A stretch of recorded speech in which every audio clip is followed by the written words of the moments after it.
Fala 702, tudo bem? Tô passando aqui rapidamente com essa cara de maluco, cheguei agora há pouco do trabalho, mas não tinha como não gravar esse vídeo com vocês, tá? Eu quero comentar sobre alguns temas para sua somativa, então presta muita atenção, um videozinho rápido, vou tentar fazer esse vídeo rápido, tá? Então foca, beleza? Extremamente importante. Primeira coisa que eu quero comentar com vocês é sobre os tipos de indústria que nós temos. Primeiro tipo de indústria, indústria de base. Segundo, de transformação. E terceiro, de bens de consumo. Show? Indústria de base, o próprio nome já diz, é a base de tudo. Beleza? É a base de tudo. Show? É a partir desse tipo de indústria que nós vamos ter a retirada de matérias-primas que serão fundamentais, presta atenção, para o processo produtivo. Então, eu quero montar um carro, eu preciso de ferro, eu preciso de uma série de outros metais e outros materiais para a construção deste produto. Show? Só que antes de chegar no carro, eu preciso que a indústria de base retire a matéria-prima para que então todo o restante da produção do carro possa acontecer. Então, indústria de base, o nome diz, é a base de todas as outras indústrias que virão acima dela, que virão depois dela. Tranquilidade? E indústria de transformação, também chamada de indústria de bens de capital. Olha só, esse tipo de indústria, ela vai produzir máquinas, ela vai produzir produtos que são úteis, importantes ao processo produtivo. Beleza? Então, basicamente, tem a indústria de base, ela retira a matéria-prima, manda para a indústria de transformação. Essa indústria de transformação produz máquinas, por exemplo, ou outras peças que são fundamentais para o processo produtivo, para que outros produtos sejam desenvolvidos. Presta atenção. Depois, nós chegamos nas indústrias de bens de consumo.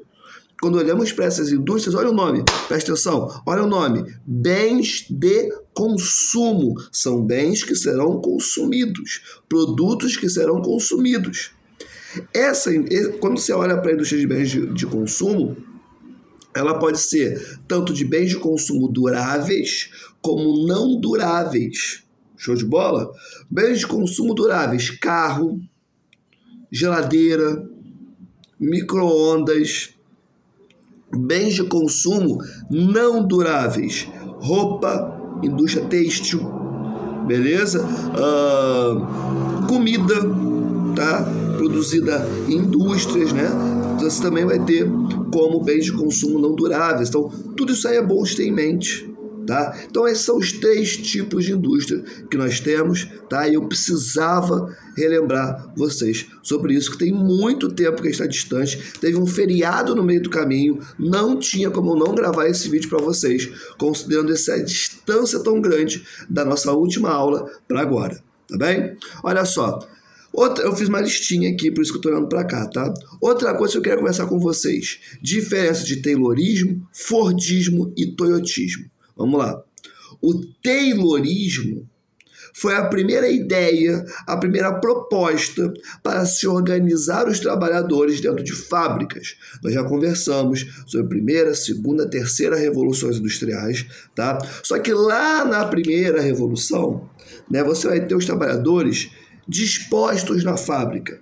Você não tinha uma organização muito bem estabelecida para cada um dos trabalhadores. Taylor, que vai dar origem ao Taylorismo, vai olhar para isso e pensar, cara, e se nós organizássemos os trabalhadores dentro do espaço industrial, presta atenção, para que assim pudéssemos produzir mais a partir dessa organização, num tempo mais reduzido. Então, o Taylorismo é a primeira proposta, perfeito, que vai focar na organização dos trabalhadores dentro do espaço da indústria. O Fordismo é o quê? Basicamente, o Ford, sim, o mesmo Ford da empresa Ford. Tá? O Ford vai olhar para a ideia de Taylor, para o Taylorismo, falar assim, cara, maneiríssimo, irado, explodiu minha cabeça. Os trabalhadores estão organizados, nós conseguimos produzir mais num tempo melhor, num tempo menor, logo lucrando mais. Perfeito, maravilhoso. Porém, todavia, entretanto, e se eu adicionar aqui a esse processo produtivo uma esteira móvel? E se eu adicionar aqui a esse processo produtivo uma estrutura para marcar quando eles chegam e quando eles saem? Gente, estou falando do ponto, tá? Para quem não consigo entender. Chegar no trabalho e bater ponto na hora de sair, e para alguns lugares bater ponto também na hora dos intervalos, isso é uma criação fordista. Beleza? Então, Ford vai olhar para o Taylorismo e vai aprimorar o Taylorismo de modo a ter ainda mais controle sobre o trabalho do trabalhador, para ter ainda maior a capacidade de organizar esse espaço produtivo, logo tendo mais controle sobre esse trabalho. Então, qual é a diferença do Taylorismo para o Fordismo? O Taylorismo foi a primeira proposta de organização da classe trabalhadora por parte dos patrões, é óbvio, dentro do espaço industrial. Então, vamos organizar essa galera para que a gente consiga produzir mais, com um tempo menor, lucrando mais. Ford olha para isso e fala, cara, irado, maneiríssimo, mas e se eu colocar esteira móvel? Para quem não está ligado, esteira móvel é de fato uma esteira móvel. É uma esteira onde iam sendo colocados os pedaços dos produtos e os trabalhadores ficavam apertando parafuso e iam montando o produto durante horas e horas e horas e horas e horas de trabalho. Beleza? Então, cada uma das partes do produto iam passando por essa esteira móvel, os trabalhadores iam juntando como se fosse um Lego mesmo, e no final o produto estava pronto. Isso é uma esteira móvel. Bater cartão e tantas outras estruturas são colocadas a partir do Fordismo, que é um aprimoramento, presta atenção, é um aprimoramento do Taylorismo. Tá bem? Grande destaque, esteira móvel e a estrutura ali para bater cartão, beleza? E o Toyotismo, Almir? Cara, o Toyotismo é o seguinte, já é uma proposta de organização, já é um modelo produtivo, digamos assim, que vai surgir da década de 70 para cá, de 1970 para cá. Basicamente, o Toyotismo, que também vem da Toyota, tá? Outra empresa de carros, vai se preocupar com o quê? Vai se preocupar em pulverizar o processo produtivo por outros territórios. Como assim, tio? Olha só, se até o Fordismo a produção se dava em um único país, ou pelo menos na maior parte, você produzia um carro da Ford, você fazia nos Estados Unidos, ponto. De ponta a ponta era feito no território estadunidense. O Toyotismo vai falar assim, cara, e se eu pegar algumas fábricas minhas e colocar em países com mão de obra mais barata, com legislação ambiental mais frágil, com pouca fiscalização ambiental, com isenção fiscal, ou seja, não tem que pagar imposto, eu vou produzir muito mais, gastando menos. Então eu vou fazer isso. Hoje, nós vivemos em uma estrutura em que um iPhone, por exemplo, ele passa por vários países para ser construído, sendo montado ali por fim na China. Então você tem uma produção industrial que ela é em rede. O que significa dizer que a produção industrial se dá em rede? Que cada um dos nós, dos pontos que compõem essa rede, são um país diferente. E o que vai atrair cada empresa multinacional, transnacional, para um país específico? Os fatores locacionais. Fatores locacionais. O que são esses fatores? Mão de obra barata, legislação ambiental frágil, isenção fiscal, que eu já comentei com vocês. Tá? A lógica é levar o meu processo produtivo para esse país, para baratear a minha produção e eu, empresa multitransnacional, poder lucrar mais. Ponto. Tranquilo? Esse é o ponto mais importante do toyotismo. Outros elementos vão entrar. Terceirização da mão de obra. Eu não vou contratar o trabalhador diretamente. Eu vou contratar os serviços de uma empresa e essa empresa vai fornecer os serviços para mim.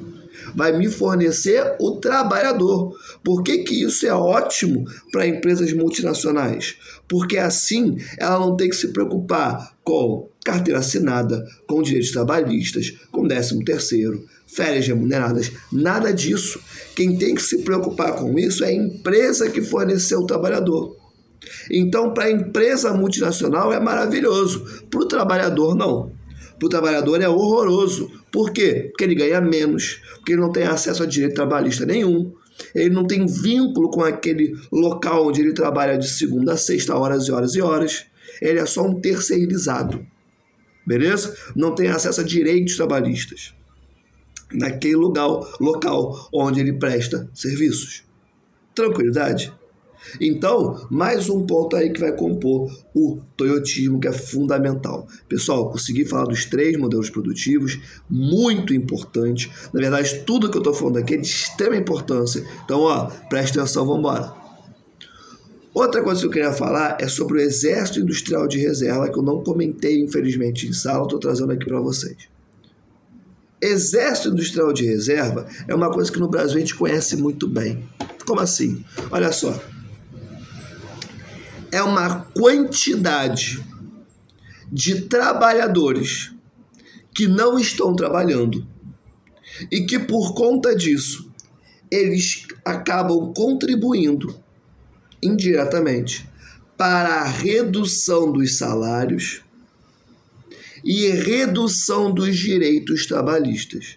Como assim, Almir? Imagina o seguinte, imagina que você, presta atenção, imagina que você que está me assistindo agora, daqui a 10, 15 anos, 20 anos, vai estar trabalhando. E aí trabalha, não tem tempo direito para a família, não tem tempo para o seu lazer, vive cansado, vive caindo doente, resfriado, começa a aparecer alergia de tudo que é coisa, que você nem sabia que tinha, sabe? Aí do nada um burnout, você passa mal de tanto trabalhar, você vira pro teu chefe e fala, cara, pelo amor de Deus, me paga melhor, porque eu tô ganhando muito pouco para o volume de trabalho que eu tenho. Seu chefe vira e fala, olha só, tem quem faça o seu serviço ganhando menos e trabalhando mais. Aí você vira e fala, pô, foi mal, e você nunca mais volta a falar com seu chefe sobre isso. E você continua trabalhando horrores, ganhando isso aqui. Basicamente, o Exército de Reserva, que é esse exército de trabalhadores desempregados, ele vai indiretamente, na verdade, melhor dizendo, ele será utilizado pelos donos de empresas para garantir que os salários se mantenham baixos ou cresçam muito pouco e que os direitos trabalhistas também cresçam muito pouco. Entende? A lógica é essa. Exército Industrial de Reserva. Tá? De novo, a culpa não é dos trabalhadores desempregados. É claro que não, é óbvio que não. A massa de desempregados é resultado de da falta de uma boa política de geração de emprego, falta de obras públicas que gerem emprego pra caramba, falta de qualificação da mão de obra, falta de acesso à educação e os elementos que levam à consequência, que é o Exército de Reserva, são múltiplos, são muitos, tá? A culpa não é do trabalhador desempregado. Os donos de empresas multinacionais, enfim, se utilizam desses trabalhadores desempregados para pressionar os salários para baixo e os direitos, e o avanço dos direitos trabalhistas para baixo. Porque a frase é única, gente. Você não quer, tem quem queira, ganhando muito menos e trabalhando mais. Ponto. Entende? Outra coisa que eu queria falar com vocês é sobre mais-valia. Olha só. Imagina que você é um trabalhador, tá? Trabalha numa fábrica que produz telefone celular, sei lá. Esse trabalha 8 horas por dia, às vezes um pouquinho mais, né? Trabalha pra caramba, pega ali um transporte lotado, chega no trabalho cansado, chega em casa cansado. E aí você ganha por mês, sei lá, R$2.500. Chutei aqui um salário qualquer, que é um salário baixo, diga-se de passagem. Você ganha ali por mês R$2.500. E aí lança um novo modelo do telefone que você contribuiu para produzir. Você trabalha na fábrica que produz esse telefone. Aí você vira e fala, pô, eu monto esse telefone aqui. Pô, maneiro, vou comprar esse telefone. Você chega na loja e o telefone custa R$11.000, mas você ganha R$2.500. E aí você pensa, caramba, eu tô há anos trabalhando nessa empresa, ralo pra caramba, eu monto esse telefone e eu não consigo ter acesso ao produto que eu mesmo fiz. E aí eu te pergunto, o produto custa R$11.000, você ganha R$2.500. Aonde foi parar essa diferença aqui no meio, ó, dos 11.000 para os 2.500? Sabe para onde foi? Não foi pro teu bolso, né? Não foi pro teu bolso. Tá muito evidente isso. Essa diferença vai para o dono da empresa multinacional. Entende? Mais-valia é essa grana, é esse lucro gigantesco que é obtido sobre o trabalho daqueles que trabalham. Entende? Ou seja, você trabalha. E você ganha um salário que é muito inferior ao volume de trabalho que você tem todo santo dia. Digamos que se a gente fosse contabilizar o valor correto que você deveria receber pelo seu trabalho, você deveria receber, sei lá, R$6.500. Você ganha R$2.500. Essa diferença é a mais-valia do teu chefe, do teu patrão. Entende? Isso é mais-valia. Essa diferençazinha. Entende? É a diferença do quanto você deveria ganhar para o que você ganha. E esse dinheiro, essa mais-valia vai para o bolso de quem manda. Entende? Isso é o conceito de mais-valia. Tá bem? E outra coisa que eu queria conversar com vocês é sobre burguesia e proletariado. Nós estamos falando de um conteúdo, nós estamos tratando de um conteúdo que fala de indústria, fala de setores da economia, que fala de tipos, como eu já falei, né, de indústria, fala de tipos de modelos produtivos. Então não tinha como a gente não tocar nas duas classes sociais que são inauguradas a partir da primeira Revolução Industrial, lá em 1750, mais ou menos, na Inglaterra. Essas duas classes são burguesia e proletariado. Vamos lá. Proletariado somos eu e todo mundo que você conhece. 99% da humanidade é proletária. É aquela galera que vende a sua força de trabalho. Proletário pode ser desde aquele cara que ganha R$750 por mês, está na linha da fome, às vezes abaixo da linha da fome, até o cara que ganha, sei lá, 22, 50 mil reais por mês. E não precisa ganhar salário para ser proletário, tá? Proletário é aquele indivíduo que a única coisa que ele tem, presta atenção, que a única coisa que ele tem é a sua força de trabalho. Me responde uma pergunta. Você tem uma fábrica? Sua família tem uma indústria? Sua família é dona de terras, grandes fazendeiros com terras e terras e terras, que para andar pela terra inteira tem que pegar um jatinho e andar por aí? Sua família tem tudo isso? Não? Então, parabéns. Você é um trabalhador. Você é um proletário, assim como eu. Proletário é aquela pessoa que não detém a posse dos meios de produção. O que são os meios de produção? Presta atenção. São os meios necessários para se produzir alguma coisa. São os meios necessários para o processo produtivo. Se você não tem esses processos produtivos, não tem acesso, não tem posse, não são seus esses meios de produção, você é um proletário, um trabalhador, assim como 99% da humanidade. E perceba, ser proletário não está condicionado ao quanto você ganha. Como eu falei, você pode ganhar R$750 por mês e pode ganhar R$50 mil por mês. Se a sua vida, o seu modo de vida, depende do salário que cai na sua conta todo mês, você pode ter quantos Jeeps Renegades você quiser. Você continua sendo trabalhador. Você depende da sua vida para existir. Quanto tempo uma pessoa que ganha, sei lá, R$20 mil se mantém com o seu padrão de vida sem ganhar o seu salário? 1, 2 meses? 3 meses?